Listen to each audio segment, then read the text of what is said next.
In the first-class cabin of a red-eye to New York, William Hayes, a single father in a worn jacket, gripping his boarding pass, was coldly ordered by flight attendant Vanessa Cole to leave his seat under scrutinizing stares. She believed he couldn't afford first class. Emily clutched her father's hand, lip trembling. William stood, silently accepting humiliation. 1 minute later, Captain Leonard Brooks's voice rang through the cabin. "I need Mr. Hayes immediately." Vanessa went silent, then dropped to her knees. The night had started hours earlier at San Francisco International, where delays stacked up like dominoes in the cold December rain. The gate area swelled with frustrated travelers, their patience worn thin by cancellations and missed connections. William had checked his watch 17 times in the last hour, calculating and recalculating whether they would make Emily's appointment in New York. The appointment that couldn't be rescheduled, the one he'd saved for 8 months to afford. When the gate agent finally called their flight, Emily had looked up at him with those wide brown eyes that still carried traces of her mother's gentle expression, and whispered, "Is this the fancy plane, Daddy?" He'd nodded, unable to trust his voice. This was the first time he'd bought first-class tickets in his life. Not for himself. Never for himself. But Emily deserved one flight where she didn't have to fold herself into a cramped middle seat, where she could stretch out and maybe, just maybe, sleep before the doctors started their tests. The cabin of Flight 742 gleamed with understated wealth. Soft, golden light pooled over seats wide enough to recline into beds. A flight attendant moved through the aisle with a tray of warm towels and champagne in actual glass flutes. The passengers settling into their territories wore the casual confidence of people accustomed to this altitude of comfort. A woman in a charcoal blazer tapped away at her laptop without looking up. A man with silver hair nursed his scotch and closed his eyes. Another passenger, someone Emily would later remember only as the angry lady in the blue scarf, shot them a look of pure irritation when William apologized for needing to squeeze past her to reach their seats. William Hayes was 36 years old, though the last 3 years had carved lines around his eyes that made him look older. His broad shoulders still carried the posture of someone who'd once worked with his hands on complex machinery. But there was a weariness in the way he moved now, the kind that comes from too many sleepless nights and too many decisions made alone. His jacket, a dark gray that had faded to charcoal, showed its age in the worn elbows and the way it hung slightly loose on his frame. His jeans were clean but frayed at the hems. His boots carried the dust of construction sites and repair shops, the kind of honest dirt that doesn't quite wash out. He looked, to the casual observer, exactly like someone who'd wandered into the wrong section of the aircraft. And that was precisely the problem. Emily Hayes carried a purple backpack nearly as big as her torso. Inside it, wrapped carefully in a clean T-shirt, was a small, wooden model airplane her father had built for her on her 6th birthday. She wore her best dress, the navy blue one with white flowers that she'd picked out herself because it made her feel like the girls in the movies. Her hair was pulled back in 2 careful braids, though one was already coming loose. She'd been quiet during the drive to the airport, unnaturally so, and William knew why. Emily had learned, far too young, to read the tension in adult spaces. She'd learned to make herself small when money was tight. She'd learned not to ask for things. And she'd learned, in the year since her mother died, that sometimes the world pushed back for no reason at all. Vanessa Cole was 28 and had been flying for 6 years. She took pride in her work, in the crisp lines of her uniform and the way she could spot potential problems before they escalated. Tonight, she was already on edge. The flight was running late. The head of cabin services had sent a terse message about a VIP passenger in seat 2A who had specific expectations about service standards, and Vanessa had been written up twice in the past 3 months for issues that weren't entirely her fault but had landed on her record nonetheless. She needed this flight to go smoothly. She needed no complications, no drama, no passengers who didn't belong. When William and Emily finally boarded, they were among the last. A gate change had sent them scrambling across the terminal, and Emily's shorter legs had struggled to keep pace. They arrived breathless. William's boarding pass crumpled from being checked and rechecked. As they entered first class, William tried to move quickly, quietly, to get Emily settled without drawing attention. But the cabin had already gone still, with that particular quality of judgment that happens when someone visibly different enters a space that has decided who belongs. The woman in the blue scarf made a small noise of displeasure. "I thought first class was supposed to be quiet," she murmured to her companion. Not quite quietly enough. Vanessa appeared at William's elbow with the smooth efficiency of someone trained to intercept problems. "Good evening," she said, her smile professionally fixed. "May I see your boarding passes?" William handed them over without meeting her eyes. He'd developed a habit of avoiding direct eye contact in situations like this, a small act of self-protection that Emily had started to copy. Vanessa scanned the passes, and something in her expression shifted. The seat assignments were correct, but there was a notation she didn't recognize, a code that marked the tickets as somehow irregular. In that moment, she made a choice. Instead of checking with Amanda Whitmore, the senior flight attendant who would have explained the situation, Vanessa decided to handle it herself. "Sir," she said, her voice rising just slightly. "Just enough. I'm going to need you to step back to your actual cabin." The words landed like stones. William's hand tightened around Emily's. "This is our cabin," he said quietly. "Our seats are, I understand there may have been a system error," Vanessa continued, her tone sharpening with the confidence of someone who believed they were preventing a bigger problem. "But I can't allow you to remain in first class until we verify your ticketing. You'll need to move to the rear of the aircraft. Now, please." She gestured toward the curtain separating first class from the main cabin, as if directing traffic. Emily's small voice cut through the tension. "Daddy?" William knelt down, his face level with hers, and the entire cabin seemed to hold its breath. "It's okay, sweetheart," he whispered. "We'll figure it out." But his eyes told a different story. They carried the weight of every time he'd been dismissed, every time someone had looked at his worn clothes and assumed the worst, every time he'd had to swallow his pride for Emily's sake. He stood, gathered their bags, and prepared to walk the length of the cabin under dozens of judging eyes. Emily's chin trembled. A man in seat 3C pulled out his phone and angled it just so. Another passenger smirked behind her hand. Amanda Whitmore emerged from the galley at precisely the wrong moment.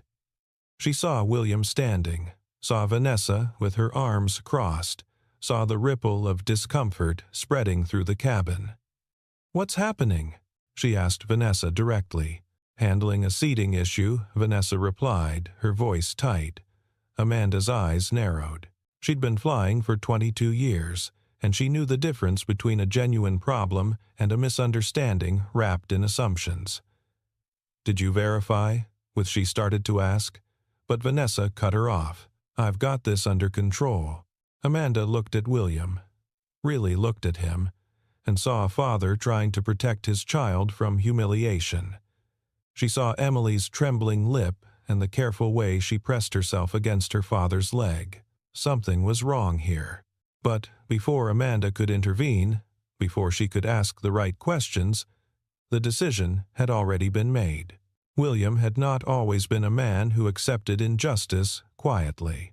There had been a time, not so long ago, when he would have fought back, when he would have demanded to speak to supervisors and pulled out documentation and made absolutely certain that everyone understood he had every right to be exactly where he was. But that was before the hospital bills that multiplied like viruses, before the night Sarah had squeezed his hand one last time and made him promise to take care of Emily, to keep her safe, to be the kind of father who put his daughter's peace above his own pride. Before he'd learned that sometimes the cost of being right was too high when you were trying to protect someone small and scared. 3 years earlier, William Hayes had been a senior aerospace engineer specializing in flight safety systems. He'd worked on projects that most people never heard about, the kind of unglamorous but critical work that kept aircraft functioning when things went wrong at 35,000 feet.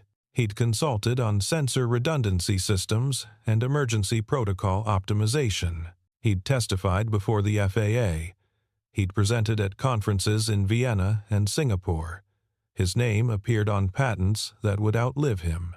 And then Sarah got sick, and the world that had seemed so solid revealed itself to be made of paper. The insurance that was supposed to cover everything covered approximately 60% of everything. The job that promised flexibility demanded he be on site during the exact hours when Sarah needed him most. The colleagues, who'd seemed like friends, slowly stopped calling. William had made his choice without hesitation. He stepped away from the career, from the conferences, from the patents. He became a father who was present, a husband who was there until the very end, and then a single parent who was still figuring out how to be both people at once. In the months after Sarah died, William took whatever work he could find that allowed him to be home when Emily needed him. He repaired HVAC systems. He did electrical work for a contractor who didn't ask questions about his engineering degree. He fixed cars in driveways and installed security systems and said yes to any job that paid in cash and ended by 3 in the afternoon. The savings dwindled. The house went up for sale. They moved to a smaller apartment where Emily's room was barely big enough for her bed and a small bookshelf, but Emily never went to bed scared.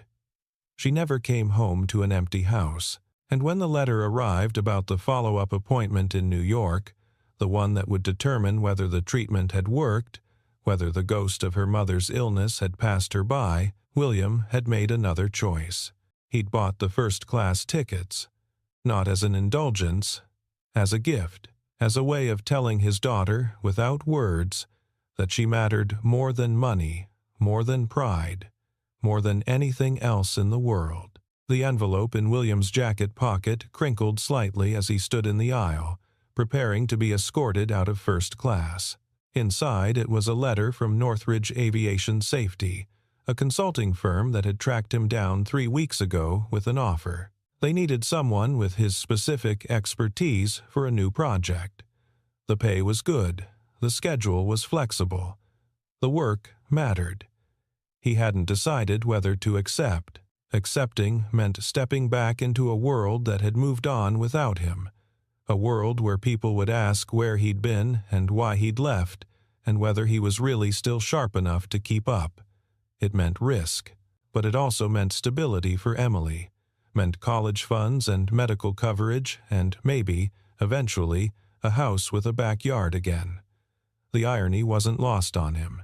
He was being kicked out of first class on the same flight where he carried a job offer that would have made first class feel ordinary again. In the cockpit, Captain Leonard Brooks was running through his pre-flight checklist with the methodical precision of someone who'd done this exact routine 4,312 times before. His co-pilot, a younger man named Marcus Chen, was reviewing weather updates when the first alert pinged on the flight management system. It was minor. A sensor discrepancy in one of the hydraulic pressure monitors, the kind of thing that happened occasionally, usually resolved itself, and fell well within normal parameters. Brooks made a note, checked the backup systems, prepared to monitor it during taxi. Then the second alert appeared.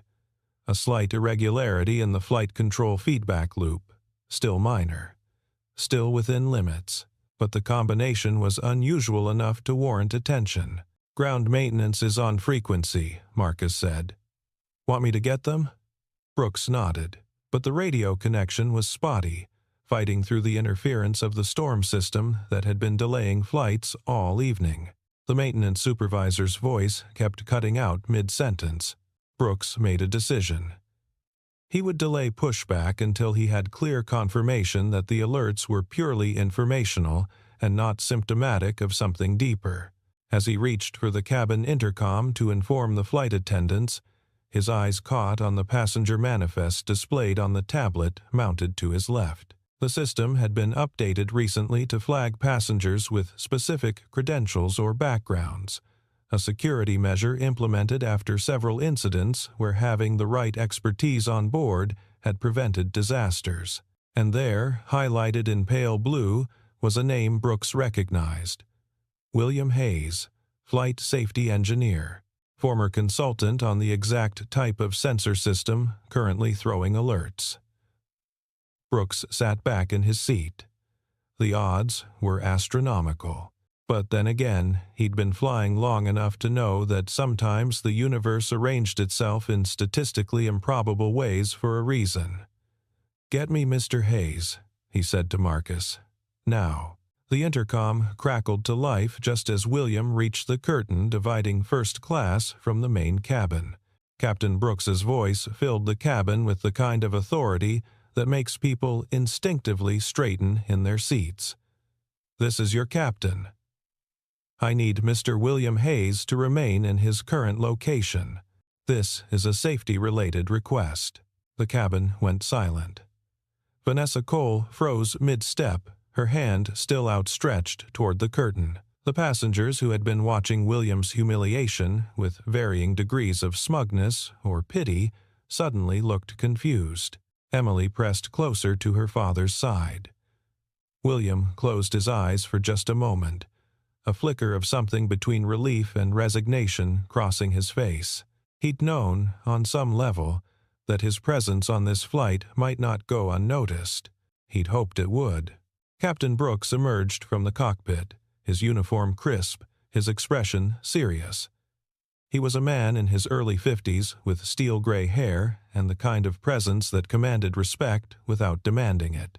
He walked directly to William, ignoring the curious stares of every passenger in first class, and extended his hand. "Mr. Hayes," he said, "thank you for being on this flight. I need your expertise." The shift in the cabin's atmosphere was immediate and total. The woman in the blue scarf looked suddenly very interested in the magazine on her lap. The man who'd been filming lowered his phone. Vanessa's face had gone pale. Amanda stepped forward, her voice low but sharp. "Vanessa, my office," after landing. But Vanessa couldn't move. She was staring at William, at the boarding pass she'd dismissed, at the little girl whose hand he held, and understanding was crashing over her like cold water. This wasn't a man who'd scammed his way into first class. This wasn't someone taking advantage of a system error. This was someone she'd humiliated based on nothing more than the age of his jacket and the dust on his boots. William knelt down next to Emily one more time. "I need to help the captain for a few minutes," he said gently. "You stay right here, okay?" Emily nodded, her eyes wide. William looked up at Amanda, who immediately understood. "I'll make sure she's comfortable," Amanda said, and there was steel in her voice that suggested anyone who looked at Emily sideways would regret it. William followed Captain Brooks to the cockpit entrance, where they spoke in low, technical terms that most passengers wouldn't understand, but that conveyed respect between professionals. "Hydraulic pressure monitor and flight control feedback both flagging," Brooks explained. "Probably nothing, but the combination is unusual." "You worked on the Sentry 7 system, didn't you?" William nodded. "What's your baseline pressure reading?" The conversation continued, diagnosis and analysis flowing between them with the ease of shared language. In first class, the silence stretched uncomfortably. The passengers who had judged William moments before were now forced to confront their assumptions. A man in seat 1D, a tech executive who'd flown first class every week for the past decade, leaned toward his colleague. "I think that's William Hayes," he murmured. He was on the team that redesigned the backup sensor protocols after the Denver incident. His colleague's eyes widened.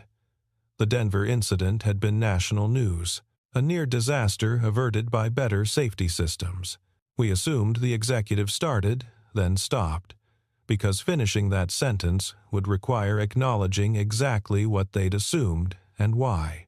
Vanessa stood rooted to the spot, her professional composure crumbling. She'd been trained to handle difficult passengers, medical emergencies, even evacuations. But she'd never been trained for the moment when you realize you've become the villain in someone else's story. Amanda appeared at her elbow.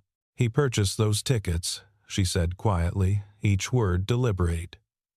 "He's been saving for 8 months. His daughter has a medical appointment in New York. The code you didn't understand?" It indicated he'd specifically requested seats with extra privacy because Emily gets anxious in crowds. Vanessa's breath caught. "I didn't. You didn't ask," Amanda finished. "You saw a man who didn't look like he belonged, and you made a decision based on that. Do you understand what you've done?" William returned from the cockpit after 12 minutes. He'd identified the source of the alerts, a calibration drift in the pressure transducer that was creating false discrepancies between redundant systems. Nothing dangerous, but something that needed to be logged and monitored, and something that would have required delaying the flight for at least an hour if ground maintenance had to diagnose it from scratch. Brooks had thanked him with the kind of gratitude that's reserved for people who've just saved everyone a massive headache. As William walked back down the aisle, the cabin had transformed. The passengers who'd watched him being dismissed now watched his return with something between curiosity and shame. Emily was sitting in her seat, Amanda beside her, playing a quiet game with a deck of cards from the galley. When Emily saw her father, her face lit up with relief. Vanessa was waiting. She'd positioned herself in the aisle, and when William approached, she did something that made the entire cabin hold its breath again. She knelt down. Not a slight bend, not a token gesture. She went to her knees on the carpet of the aircraft, her eyes level with Emily's. "I owe you an apology," Vanessa said, and her voice cracked on the words. "I made a terrible mistake. I judged your dad without knowing anything about him. I made you feel like you didn't belong here, and I'm sorry." Emily looked at her father, uncertain. William's jaw was tight, but when he spoke, his voice was measured.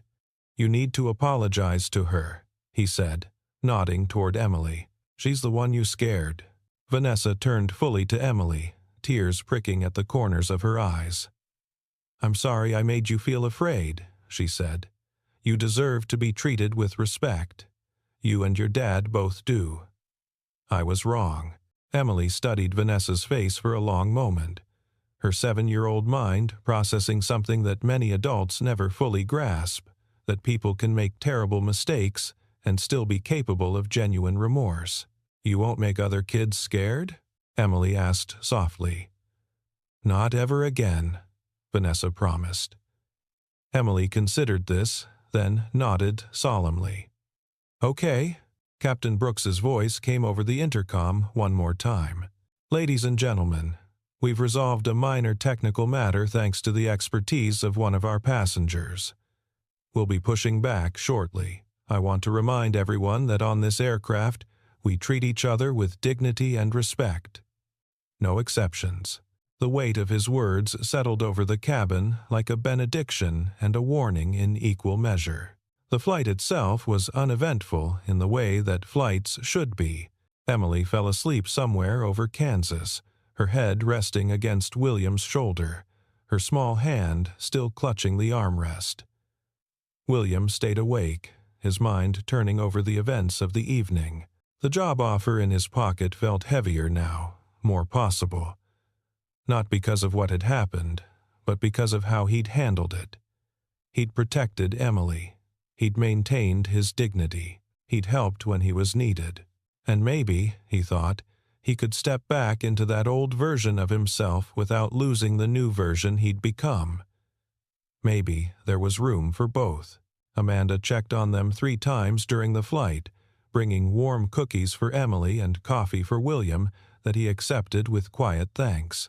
Vanessa stayed in the galley for most of the journey, though William saw her watching them once.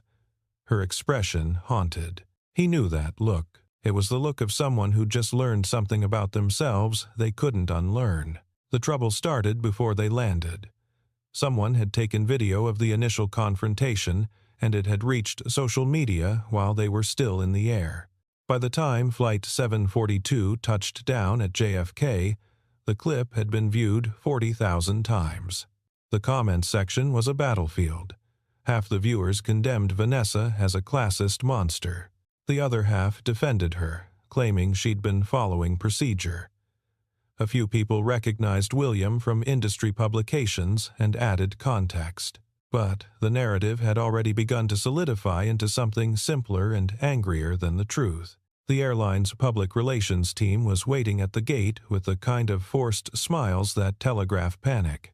They introduced themselves to William with studied casualness, suggested that perhaps they could have a conversation in a private lounge, mentioned that, of course, the airline wanted to ensure his complete satisfaction with the travel experience. William looked down at Emily, who was yawning and dragging her purple backpack. "My daughter has an appointment we can't miss," he said simply. "We can talk later." The PR representative's smile tightened. "Of course. But perhaps we could arrange a car for you, as a courtesy?" He walked past them, Emily's hand in his, and disappeared into the terminal crowd. The meeting happened 4 days later, after Emily's appointment had gone well, after William had called the airline and agreed to hear them out. They met in a nondescript conference room in Midtown, the kind of space that's designed to convey importance while remaining forgettable. The airline sent 3 representatives, a vice president of customer experience, a lawyer, and the head of public relations. They came prepared with a settlement offer, a non-disclosure agreement, and talking points about how much the airline valued his patronage. William let them make their pitch. Then he slid a single piece of paper across the table. "These are my requirements," he said. The room went quiet as they read. William wasn't asking for money.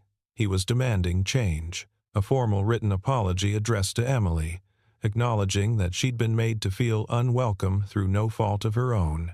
A mandatory training program for all flight crew on implicit bias and de-escalation, with specific emphasis on protecting the dignity of families. A company-wide policy protecting minors from being filmed or having their images shared without parental consent during incidents on aircraft. And finally, a commitment that Vanessa Cole would not be fired or scapegoated, but rather given the opportunity to help design and implement the new training program. The lawyer started to object. "Mr. Hayes, surely you understand that we can't commit to, then we have nothing to discuss," William interrupted. "You're worried about your brand. I'm worried about every other family who might face what we faced. Those are my terms." The vice president of customer experience, a woman named Patricia Chen, who'd been mostly silent until now, leaned forward. "The last item," she said. "You want us to keep Miss Cole employed?" "I want you to let her learn from this," William clarified. "She made a mistake. A bad one. But she owned it. She apologized to my daughter on her knees in front of a cabin full of people. That takes courage. You want to fix your culture? You start by showing people they can acknowledge their mistakes without losing everything." The meeting lasted another 90 minutes. The lawyer pushed back. The PR head tried to negotiate. Patricia Chen listened, asked questions, and eventually said something that changed the tone of the entire conversation. "You're asking us to be better than we are," she observed. "Yes," William agreed. "Is that a problem?" Patricia smiled faintly. "No. It's refreshing. Give us 24 hours. The call came the next afternoon. The airline had accepted all 4 requirements. Vanessa Cole would become the face of the new training initiative, sharing her story as a cautionary tale and a case study in recovery. Emily's apology letter would arrive by courier. The policy changes would be announced within 6 weeks. And in a move that wasn't on William's list but that Patricia Chen insisted on adding, the airline would establish a fund for families dealing with medical travel expenses. They'd call it the Hayes Family Travel Assistance Program. 6 months later, William and Emily were preparing for another trip. William had accepted the job at Northridge Aviation Safety, and it had turned out to be everything he'd hoped for: challenging work, reasonable hours, colleagues who respected both his expertise and his priorities as a father. Emily's health remained stable. The apartment was still small, but they were saving again, building toward something bigger. When they arrived at the airport for a quick trip to visit Sarah's parents, they went through security and headed toward their gate. The flight was full, so William had booked economy. He didn't mind. Neither did Emily, who'd already pulled out her book and was lost in a story about dragons. As they waited to board, a familiar face appeared. Vanessa Cole was working the gate, checking boarding passes and answering questions with a warmth that seemed more genuine than before. When she saw William and Emily, she froze for just a fraction of a second, then approached them slowly. "Mr. Hayes," she said, quietly. "Emily, I wasn't sure if I'd see you again." "We fly sometimes," William said neutrally. Vanessa nodded. She looked different, less polished, maybe, but more real. "I wanted you to know," she said, "that the training program is making a difference. We've had crews tell me it changed how they see passengers. And she paused, gathering courage. "I think about what I did every single day. I'm grateful you gave me the chance to make it right." Emily looked up from her book. "Are you still making people scared?" Vanessa knelt down, that same gesture from 6 months ago. "I'm trying very hard not to," she said seriously. "And when I mess up, I'm learning to say sorry the right way." Emily considered this, then reached into her backpack and pulled out a small drawing. It was a crayon picture of an airplane with 3 people standing in front of it, holding hands. "I made this after our trip," Emily said. "You can have it." Vanessa accepted the drawing with shaking hands. "Thank you," she whispered. "I'll keep it forever." They boarded separately. William and Emily found their seats in row 27, wedged between a businessman and a college student. The seats were narrow. The legroom was minimal. Emily had to share an armrest. And none of it mattered, because halfway through the flight, Emily looked up at her father and said, "Dad, that lady learned something, didn't she?" William smiled. "Yes, she did." "Good," Emily said, satisfied. "Everybody should keep learning, even grown-ups." She returned to her book, completely unaware that she'd just articulated something profound. William looked out the window at the clouds below, thinking about the journey that had brought them here. About Sarah, who would have been proud of how he'd handled everything. About the job that let him use his skills while still being present. About the small ways that standing up for dignity could ripple outward and change things. About the fact that sometimes the most powerful thing you can do isn't to destroy someone who's wronged you, but to insist they become better. Somewhere in the front of the cabin, another family was boarding, their clothes worn, their child clutching a stuffed animal. William watched as the flight attendant greeted them with genuine warmth, helped them find space for their bags, and made sure the child was comfortable. He didn't know if that attendant had gone through the new training, but he saw the care in her actions, the absence of judgment, the basic respect that should have always been the standard. And he felt something settle in his chest, a sense that maybe, just maybe, they'd left the world a little better than they'd found it. Not through grand gestures or public crusades, but through insisting on dignity, through refusing to let humiliation be the end of the story, through believing that people could change, and then giving them the chance to prove it. Emily fell asleep with her head on his shoulder, her breathing soft and steady. William closed his eyes, feeling the gentle vibration of the engines, the subtle shift of the aircraft through the sky. They were 35,000 feet above the earth, surrounded by strangers, held aloft by physics and faith and the careful work of people who built safety into every rivet and wire. And for now, in this moment, that was enough. The world below was complicated. It was often unfair. It held pain and loss and the constant struggle to protect the people you loved. But it also held second chances. It held people who could learn. It held daughters who drew pictures of forgiveness. It held the possibility that sometimes, when someone falls to their knees, they might stand up different. Better. And that was worth fighting for. That was worth saving for. That was worth everything.